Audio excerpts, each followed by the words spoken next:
What's going on, Jerome's? So this offseason, the Minnesota Vikings made a change at defensive coordinator after Adana Shell and his very passive defense just wasn't there. Just sitting back off the receivers, not blitzing, lowest in the NFL, and it was just not good, especially after giving up 431 yards and 31 points to Daniel frickin' Jones in the wildcard game, right? So out is Donatel. And in is Brian Flores, former Miami Dolphins head coach, one of the most aggressive defensive play callers in the National Football League, and hope was very bright that the Vikings were going to get after that ass. That's right. But the Vikings are bringing heat. They're blitzing at an absurdly high rate and leading the league by far, but it's not getting home. It's not getting home, man. So Kevin Seifert, ESPN, who is not Carl Gershman, tweeted this out. We mostly covered the Vikings' final offensive play today. It failed, but at some point we need to cover the state of the Vikings defense. DC Brian Flores blitzed 82% of Chargers dropbacks, second high since ESPN began tracking 2006. League average is around 21%.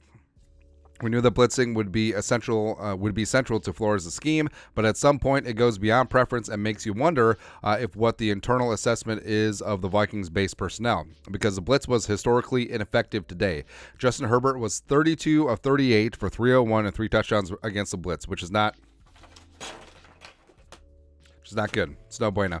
The most completions, attempts, and yards versus blitz since ESPN began tracking in 2006. So it was not good. And Justin Herbert was frankly dealing today. 405 yards passing, 40 completions, 3 touchdowns. And the Chargers tweeted this out. One of 7 players in NFL history with 400 yards, 3 touchdowns, 40 completions. So the Vikings defense is technically record-setting. No big deal. But it was just rough, man. So Herbert completed 40 of 47 passes, which is just mind-blowing. 405 yards, 8.6 yards per attempt, 3 touchdowns. They had 1 sack. They had 5 quarterback hits, and official numbers aren't out yet, but maybe they got 10 pressures. I don't know. But 93.3 QBR, that's on a scale of 100. 123.8 quarterback rating. Keenan Allen even threw for a touchdown, too. And the fact that Keenan Allen was just basically unchecked all day in the secondary, 18 catches, 215 yards on 20 targets, it's frustrating. And going back to Donatel, like the main issue with him wasn't so much that the Vikings defense was just passive and sitting back, right? The main issue was he didn't adjust, and he didn't dial up the blitz. He didn't get more aggressive. He just sat back and took it. And that's what the Vikings defense last year. Flores is bringing the heat. 5 guys, 6 guys, 7 guys. He's bringing pressure. But what happened in the Chargers game is that the Chargers offensive line, fantastic unit, they were picking up the blitz. Herbert was getting rid of the ball quick. Keenan Allen was eating up the zone. And just like Donna Shell last year, Flores was too stubborn and he didn't adjust. But it's just different ends of the spectrum. But the thing that is in common is failure to adjust. And 0 halftime adjustments, 0 in-game adjustments, and it's super frustrating. It really is, especially when you got Daniil the Real Deal Hunter, 5 sacks this year, tied for the NFL lead. And it's just, if you're not getting home, you have to adjust. And would have been better if they just rushed 3 or 4 and dropped 8 or 7, possibly. And see, it's sort of like live by the 3, die by the 3 in basketball.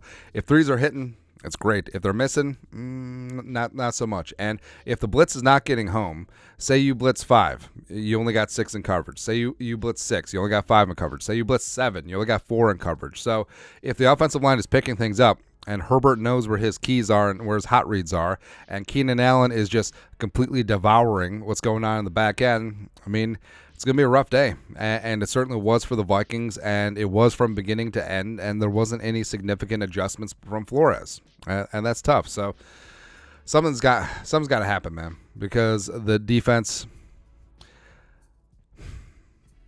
the defense is still rough. I mean, this year, 44% team pass rush win rate, which is bottom third of the league. That is probably going to go way down since, again, the Vikings had an insane blitz rate, but they weren't getting home. They allowed Baker to throw for 2 touchdowns week 1, which is just sacrilegious. I mean, how dare they? 259 yards rushing allowed against Philly, 475 yards allowed against the Chargers. For comparison, in the no good, very bad wild card game, the Donshell defense gave up 431 yards. So on Sunday, Flores' defense gave up more yards than Donshell did in the wild card game. That's just, it's frustrating. Now, you could say, yes, Justin Herbert is clearly a better quarterback than Daniel Jones, but nonetheless, it's still really messed up. Now, what are the solutions to this? I don't think there's any one thing that you can do. Maybe getting Marcus Davenport back healthy-ish would be a start. Maybe adjusting on the fly.